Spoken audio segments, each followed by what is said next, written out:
प्रिय विद्यार्थियों, हमने अभी तक कबीर के लगभग 2 समाज सुधारक रूप को देखा कि किस तरह से कबीर ने मूल रूप से समाज सुधारक रूप को हमारे सामने रखा है। कबीर किस रूप में समाज के एक हितैषी थे, समाज को नई दिशा देने का उन्होंने काम किया। यह हमारा क्वेश्चन चल रहा था, यानी कि सिद्ध कीजिए कि कबीर एक अच्छे समाज सुधारक थे। तो अब हम जो तीसरा पॉइंट पढ़ेंगे, उस तीसरे पॉइंट में देखिए, वह है जीवन के प्रति दृष्टिकोण। कबीर का जीवन के प्रति क्या दृष्टिकोण था? कबीर के अनुसार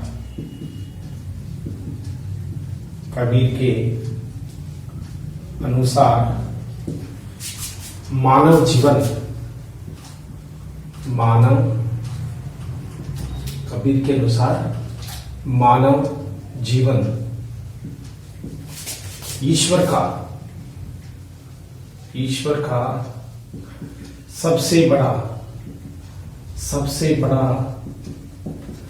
वरदान है।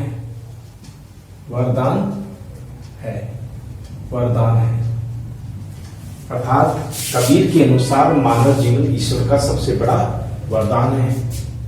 हमें अपने जीवन को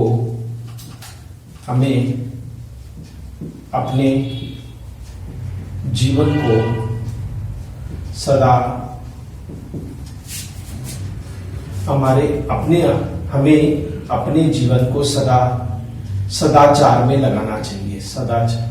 सदाचार में लगाना चाहिए। जीवन के प्रति यह दृष्टिकोण था कि ईश्वर ने सबसे बड़ा वरदान मानवीय जीवन दिया है और अपने इस जीवन को सदाचार में लगाना चाहिए, क्योंकि जीवन बहुत अमूल्य है। जीवन अमूल्य है। हमें समाज में रहते हुए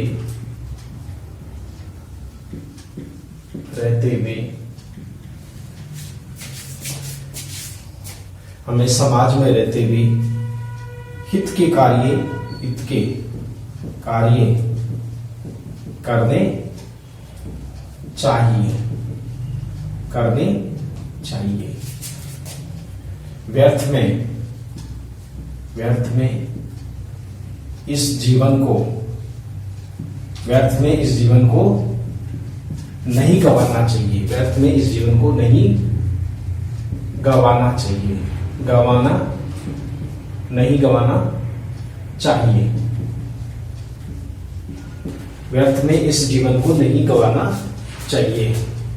यह हमारा जीवन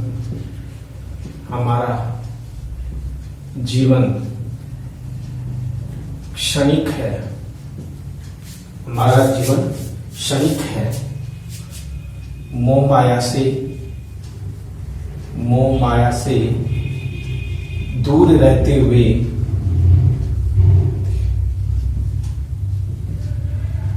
ईश्वर में अपने मन को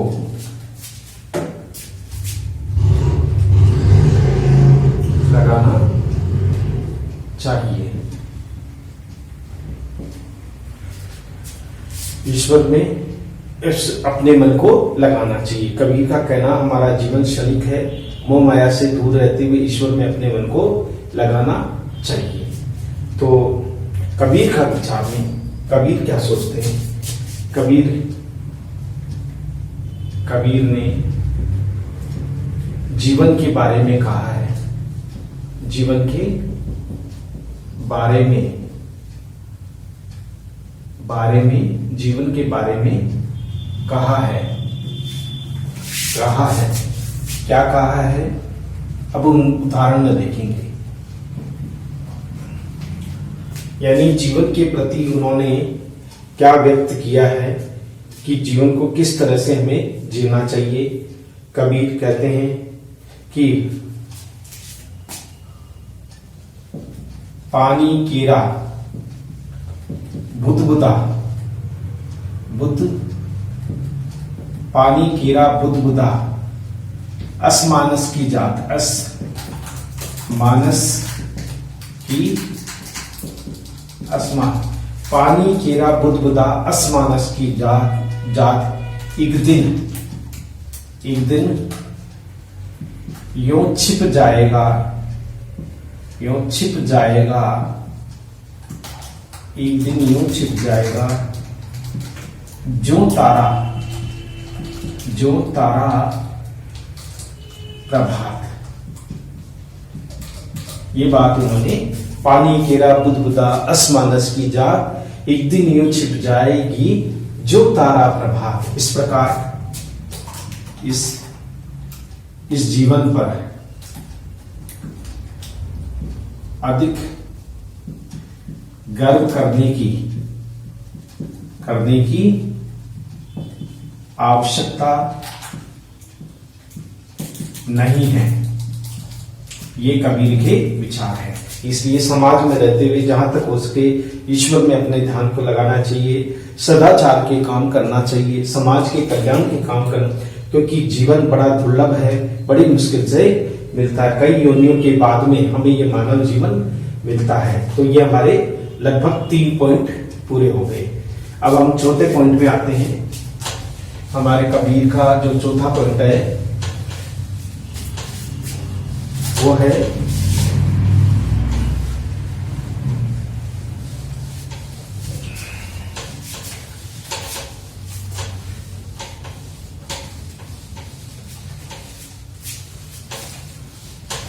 हमारा चौथा पॉइंट, हम चौथे पॉइंट पे लेते हैं प्रेम का महत्व। प्रेम का महत्व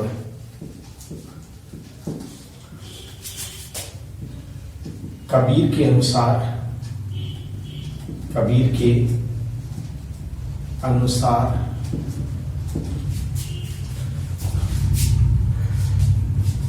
कबीर के अनुसार प्रेम कबीर के अनुसार प्रेम का मानव जीवन में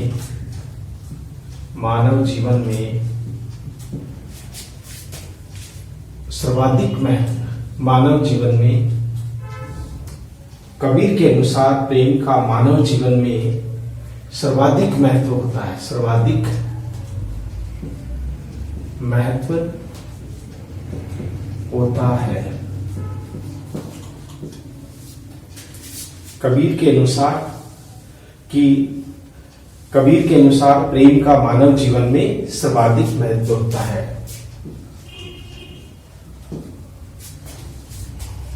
प्रेम शब्द में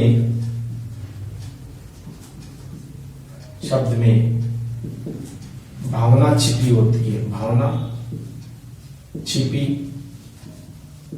होती है।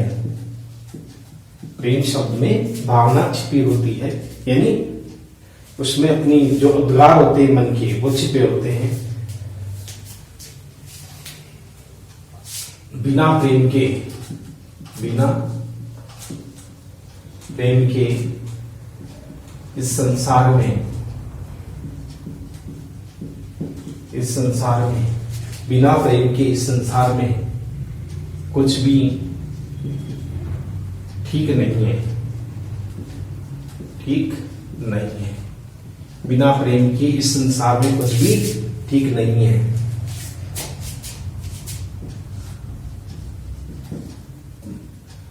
प्रेम ही हमें आपस में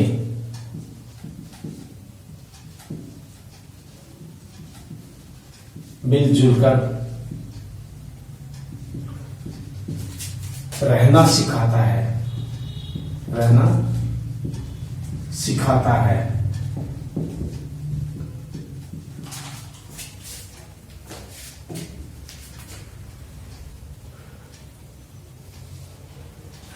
तो इस तरह से प्रेम का महत्व बताया है कि कबीर के अनुसार प्रेम का मानव जीवन में सर्वाधिक महत्व होता है।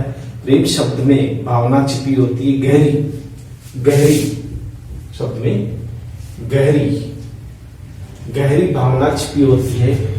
बिना प्रेम के इस संसार में कुछ भी ठीक नहीं है। प्रेम ही हमें आपस में मिलजुल कर रहना सिखाता है। ढाई अक्षर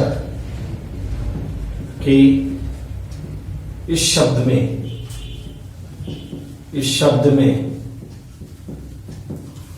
ढाई अक्षर के इस शब्द में ढाई अक्षर के इस शब्द में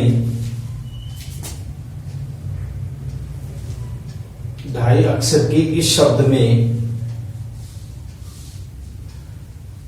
प्रेम का सागर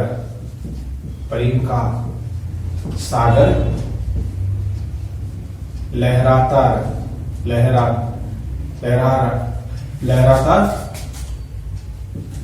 रहता है। यानी ढाई अक्षर के इस शब्द में प्रेम का सागर लहराता रहता है।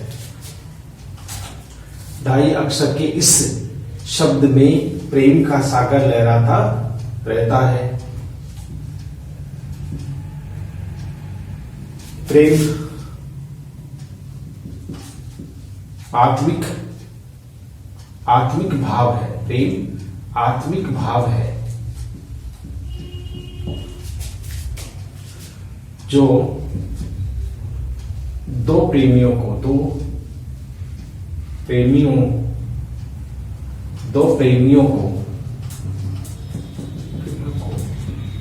निकट लाता है। कबीर ने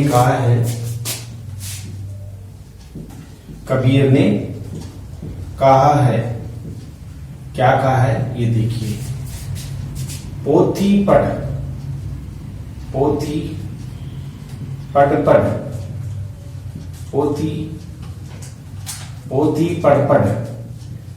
जग मुआ।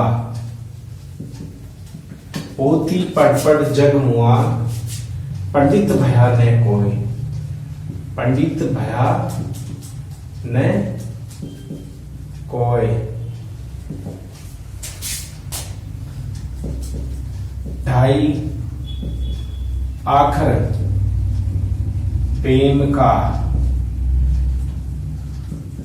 पढ़े सो पंडित होए। ये कबीर ने कहा है। पोथी पढ़ जग मुआ, पंडित भया न कोई। ढाई आकर प्रेम का, पढ़े सो पंडित होए। कोई पुस्तक की ज्ञान करने से कोई बड़ा नहीं बन जाता। प्रेम शब्द में अपने आप में विशेष महत्व होता है, जीवन का अनुभव होता है उसमें। इस प्रकार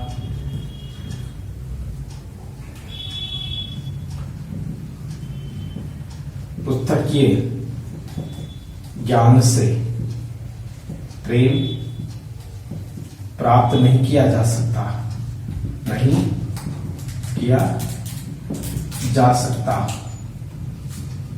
ये अनुभव का विषय है। यह अनुभव का विषय है। अनुभव का विषय है, यानी कि यह हम अनुभव कर सकते हैं। तो इस तरह से प्रेम आत्मिक भाव है जो प्रेमियों को निकट लाता है। कबीर ने कहा, ढाई पोथी पढ़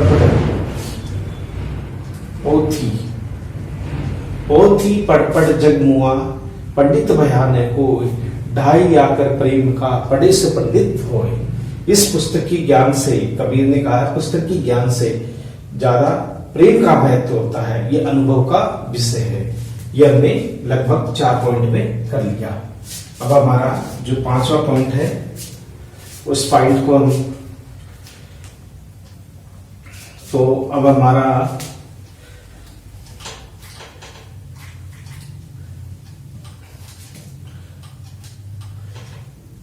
5वां पॉइंट है बाहरी आडंबरों का खंडन। बाहरी आडंबरों का खंडन।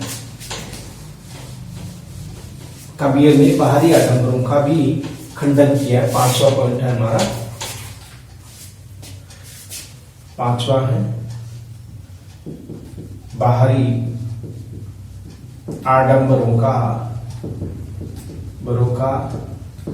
खंडन।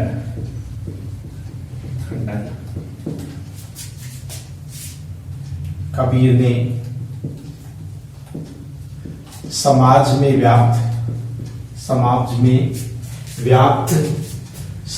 में व्याप्त बाहरी आडंबरों का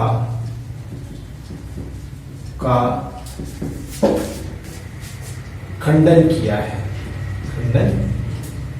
किया है। कबीर ने समाज में व्याप्त बाहरी आडंबरों का खंडन किया है। कबीर के अनुसार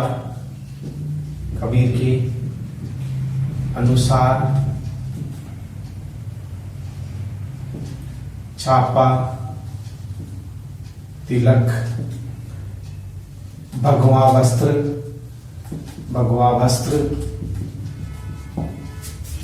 शीश मुंडाना,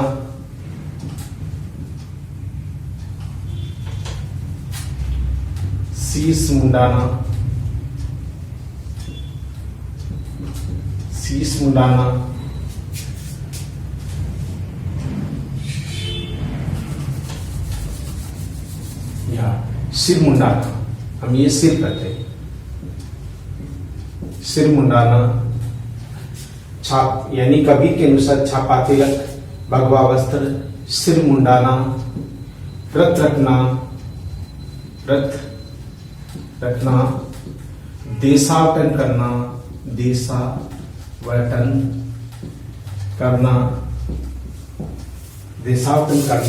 गले में माला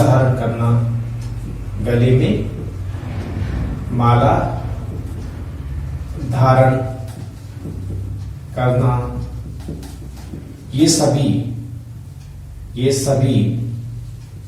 पाखंड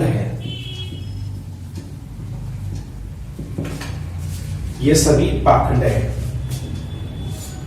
भगवा वस्त्र, सिर मुंडाना, व्रत रखना, देशावतरण करना यानी एक दूसरी यात्रा करना, यानी कि जैसे तीर्थ यात्राएं करते हैं ना, उसे कहते हैं देशावतरण। गले में माला धारण करना, ये सभी पाखंड है।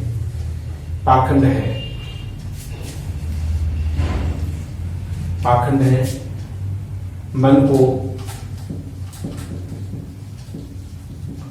शुद्ध रखना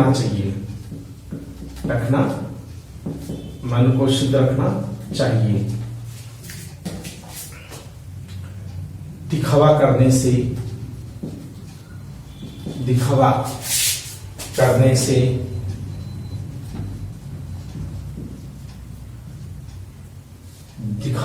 से समाज में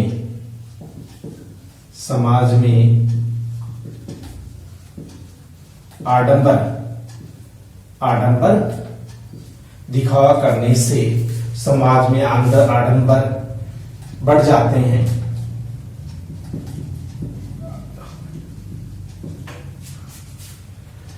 दिखावा करने से समाज में आडंबर बढ़ जाते हैं।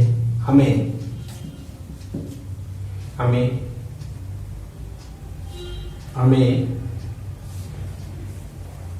इन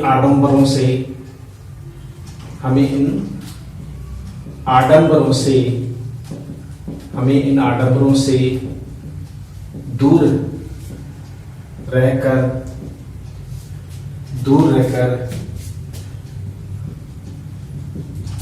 समाज हित के कार्य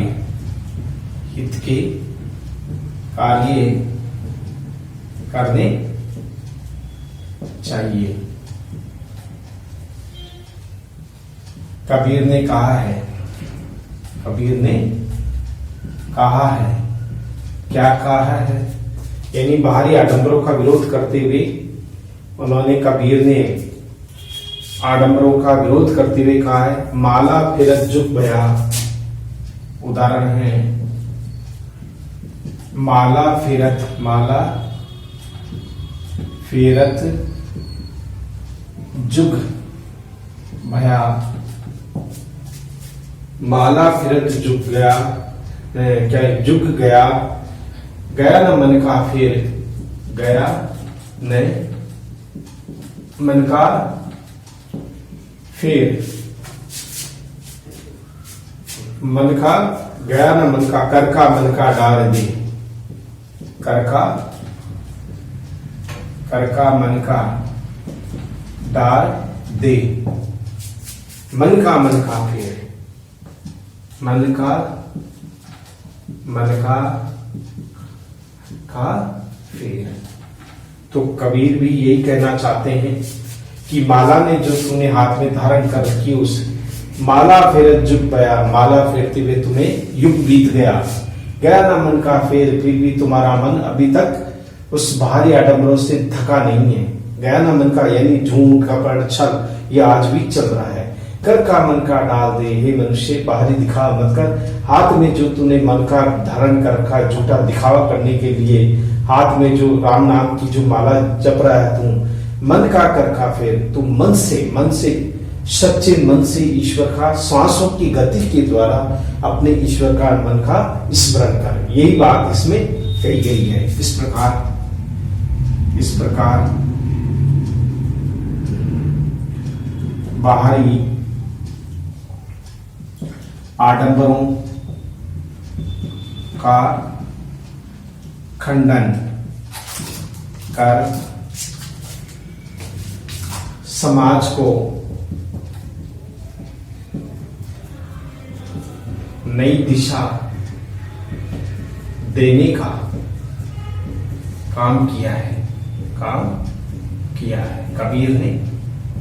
तो इस प्रकार उन्होंने आडंबरों का विरोध करते हुए समाज को नई दिशा और दृष्टि देने का काम किया है। अब हमारे अगला छठा पॉइंट हम लेंगे, जो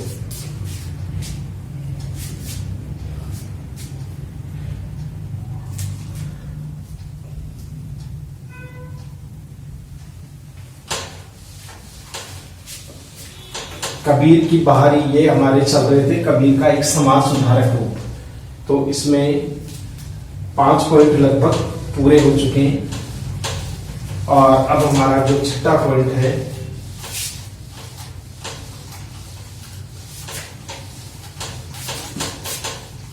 वो है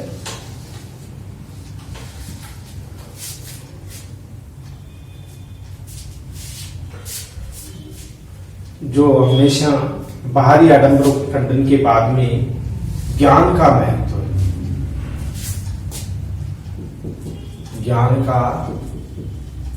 महत्व, छठा पॉइंट है ज्ञान का महत्व। कबीर के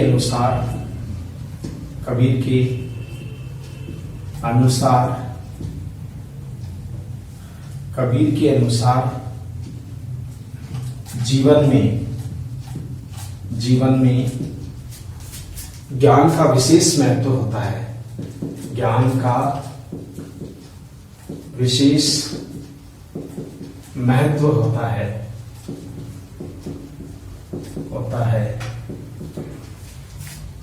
ज्ञान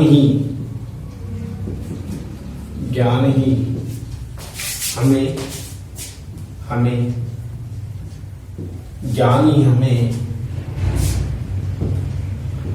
आडंबरों से बचाता है। ज्ञान ही हमें आडंबरों से बचाता है।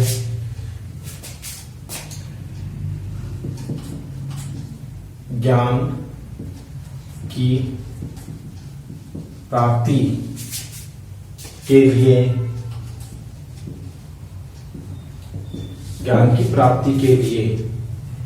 व्यक्ति को ज्ञान की प्राप्ति के लिए व्यक्ति को संघर्ष करना पड़ता है। संघर्ष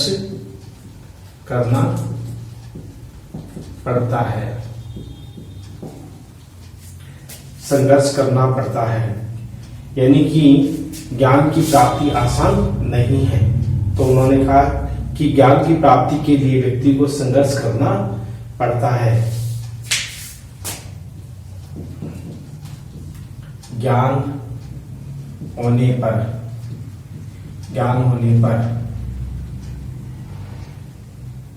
ज्ञान होने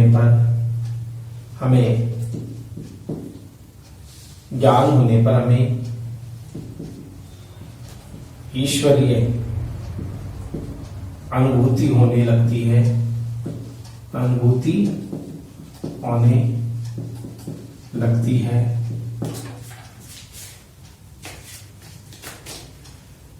ज्ञान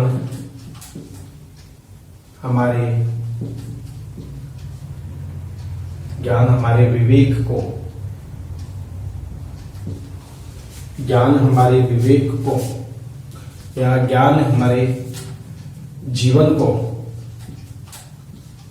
सरल बनाता है।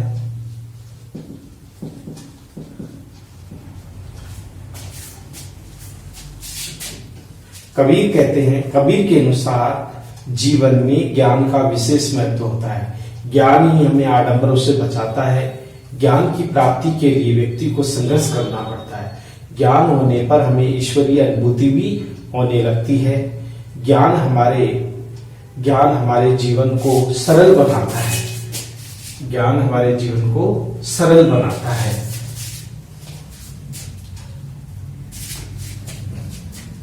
अंध यानी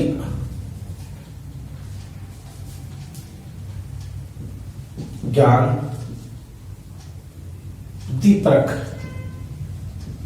बुद्धि परख एवं हृदय परख होना चाहिए। ज्ञान बुद्धि परक एवं हृदय परक होना चाहिए।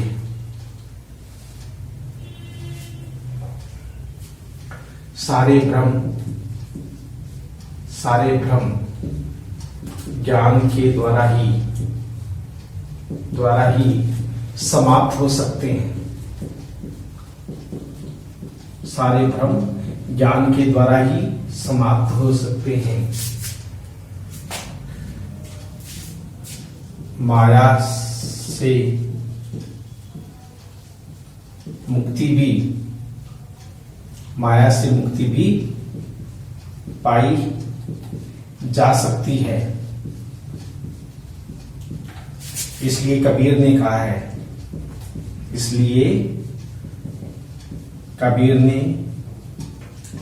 कहा है, क्या कहा है ये इस दोहे में देखो। संतो भाई आई ज्ञान की आंधी रे,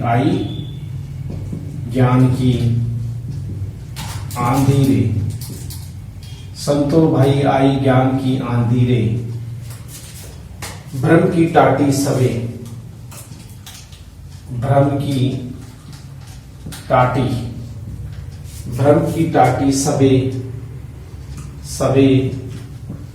उड़ानी, भ्रम की टाटी सबे उड़ानी, माया रहे न बांधी रे। तो इस प्रकार कबीर कहते हैं, संतो भाई आई ज्ञान की आंधी रे, भ्रम की टाटी सबे उड़ानी, माया रहे न बांधी रे।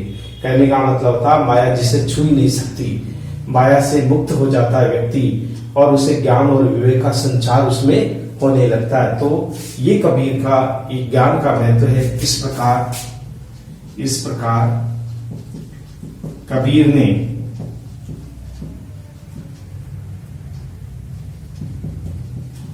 ज्ञान की आवश्यकता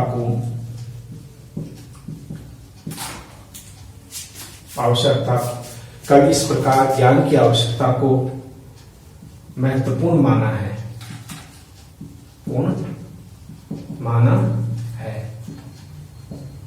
सारी विवेकशीलता उसमें आ जाती है।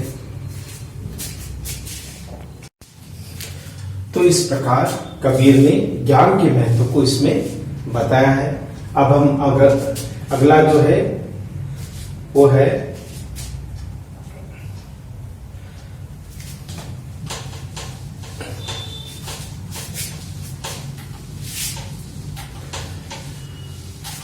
पुस्तक के ज्ञान का खंडन, अगला हमारी जो चीज है, जो ज्ञान 7वां पॉइंट है, और पुस्तक के ज्ञान का खंडन। कबीर ने पुस्तक के ज्ञान को विशेष नहीं माना है। यह हमारा 7वां पॉइंट है।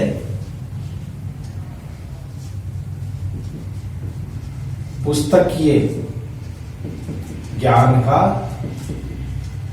खंडन, पुस्तकीय ज्ञान का खंडन। कबीर निरक्षर थे, कबीर निरक्षर थे, फिर भी वे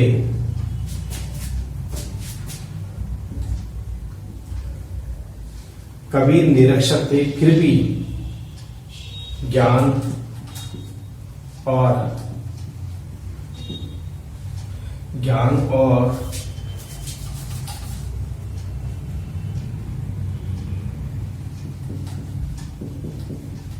भाषा की दृष्टि से, कबीर निरक्षर थे, फिर भी ज्ञान और भाषा की दृष्टि से पढ़े लिखे लोगों से अधिक विवेकशील थे।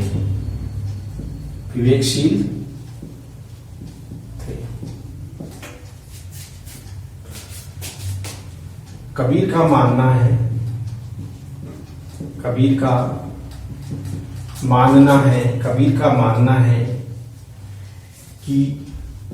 कि जो पुस्तकों में लिखा है,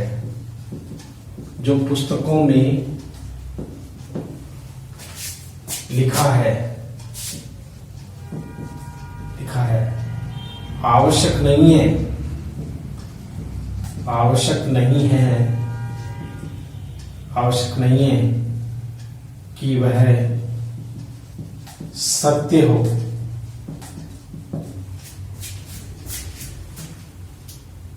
कबीर का मानना है कि जो पुस्तकों में लिखा है, आवश्यक नहीं है कि वो सत्य हो।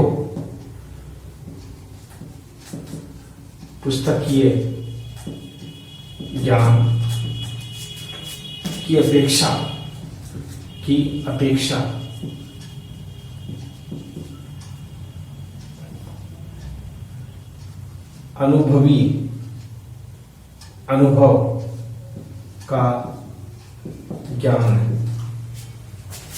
अनुभव का ज्ञान,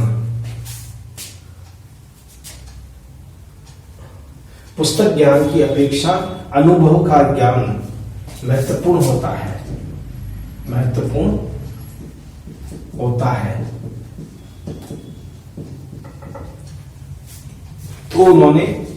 तो पुस्तक के ज्ञान की अपेक्षा अनुभव का ज्ञान महत्वपूर्ण होता है।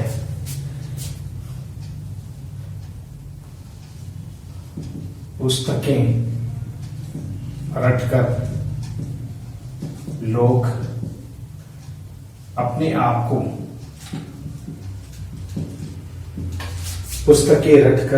अपने आप को ज्ञानी कहने लगते हैं।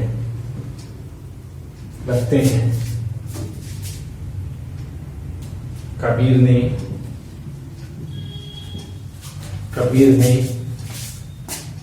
उनका विरोध किया है।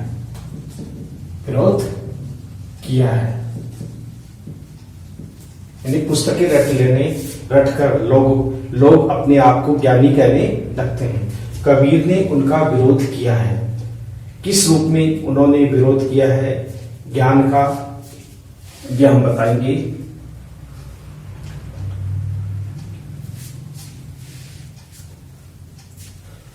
तो कबीर ने उनका विरोध किया है। उदाहरण देखिए,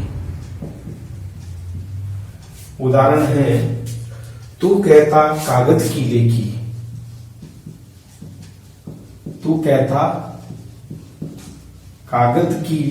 लेखी, यानी पुस्तक के ज्ञान के बारे में। तू कहता कागज की लेखी, मैं कहता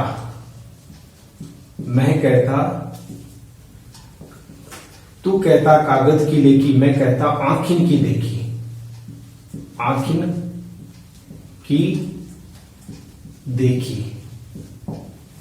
तू कहता कागज की लेखी, मैं कहता आँखिन की देखी। तू कहता सुरझावन हारी, तू कहता सुरझावन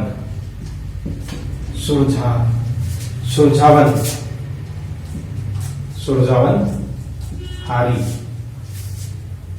तू कहता सुरझावन हारी।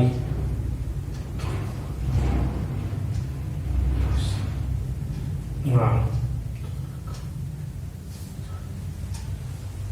तू राखा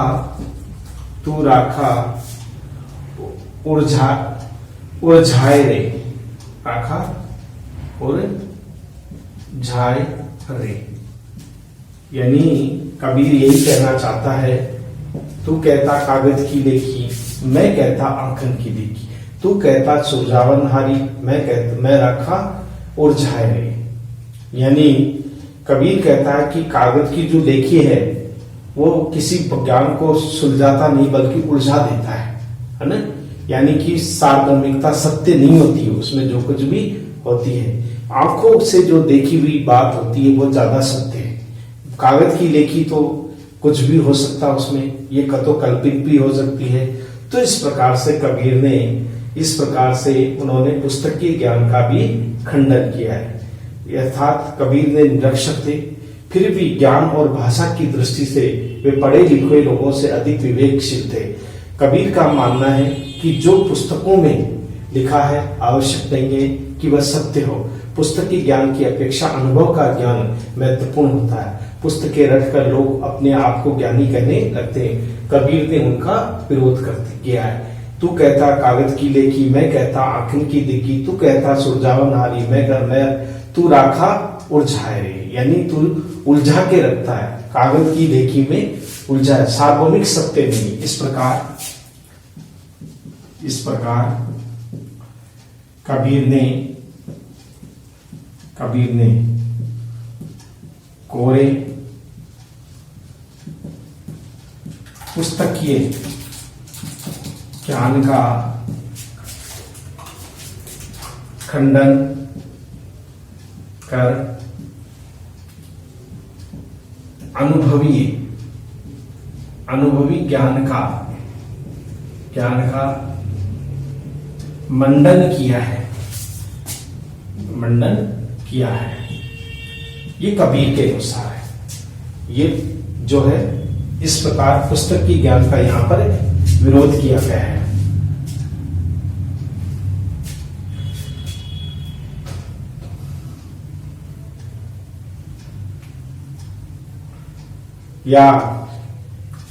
या एक बात हम ये भी कह सकते हैं कि कबीर ने कहा है, मसी कागज छुयो नहीं, कलम गही नहीं हाथ, कलम गही नहीं हाथ।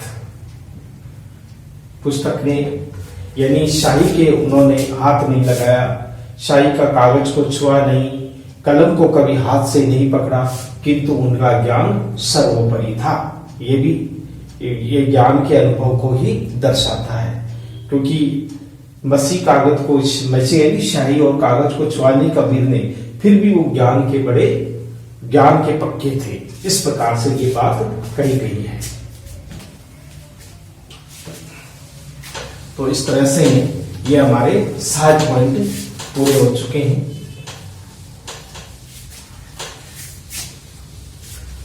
अब 8वां हमारा पॉइंट होगा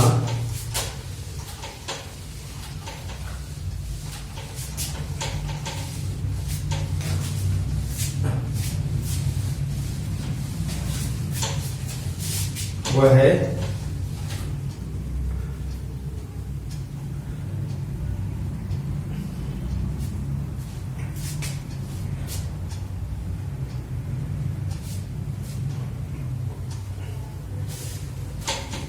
वो हमारा अब 8वां जो पॉइंट है वो लेते हैं।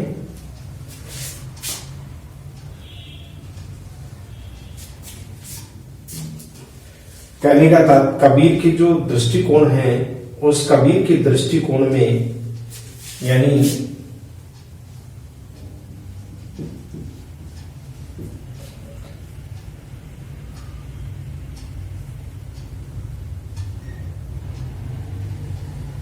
किस तरह उन्होंने इस रूप को मोह माया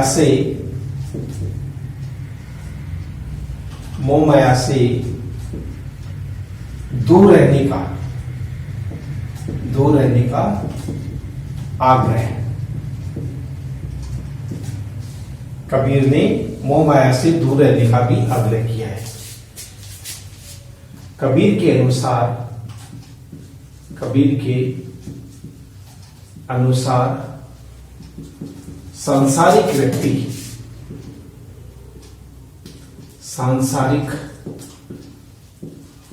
व्यक्ति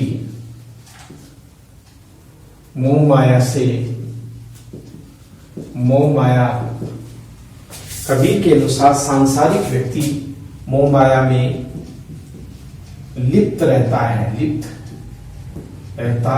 है, मोह माया में लिप्त रहता है। ईश्वरीय भक्ति से दूर रहते हुए मोह माया के जाल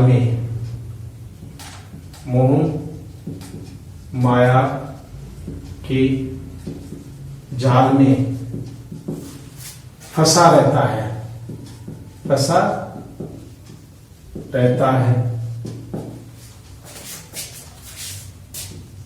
माया व्यक्ति के मार्ग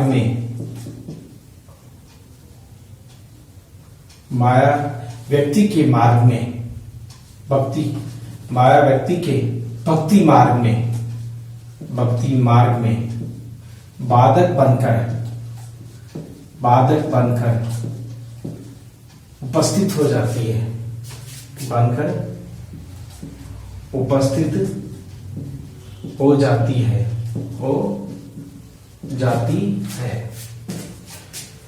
माया व्यक्ति के भक्ति के मार्ग में बाधक बनकर के उपस्थित हो जाती है। मोह माया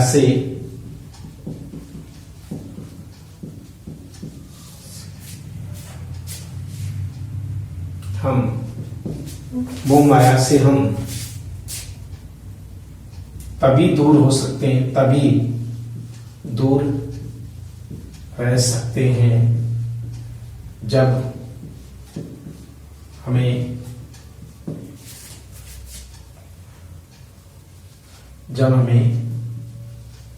ईश्वर का वरदान प्राप्त हो, गुरु की कृपा से ही बचा जा सकता है।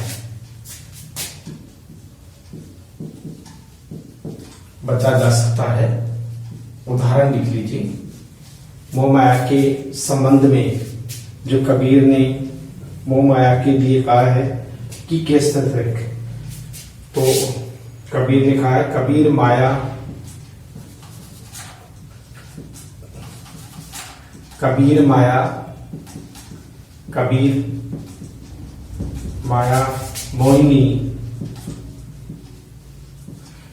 माया मोहिनी जैसे मीठी खांड। कबीर ने कहा है कि कबीर माया मोहिनी जैसी मीठी खांड, सतगुरु की कृपा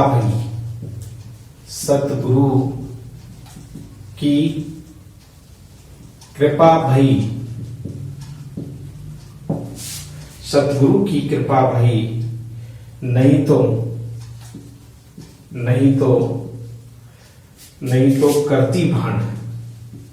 करती भांड, अर्थात हमें उसे ग्रसित कर लेती।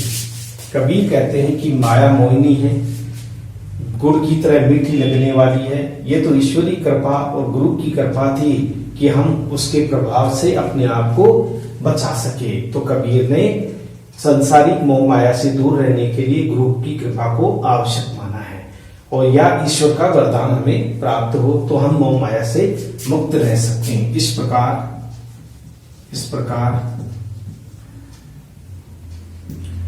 सांसारिक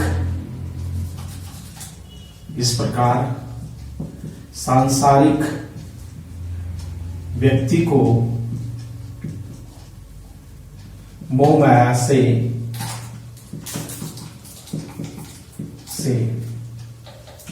दूर रहकर इस प्रकार सांसारिक व्यक्ति को मोह माया से दूर रहकर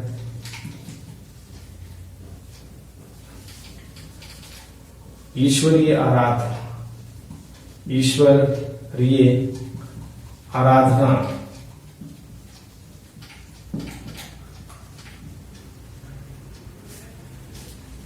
सांसारिक व्यक्ति को मोह माया से दूर रहकर ईश्वरीय आराधना पर बल देना चाहिए। ईश्वरीय आराधना पर बल देना चाहिए। गुरु की सेवा करनी चाहिए, तभी हम इससे मुक्त हो सकते हैं।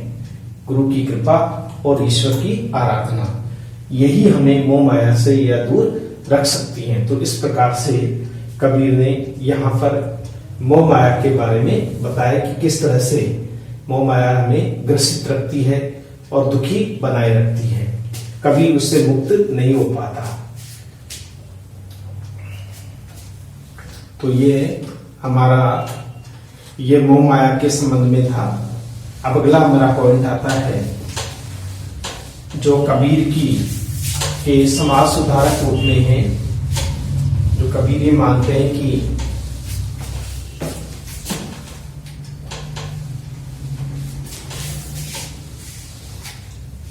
कुसंगति,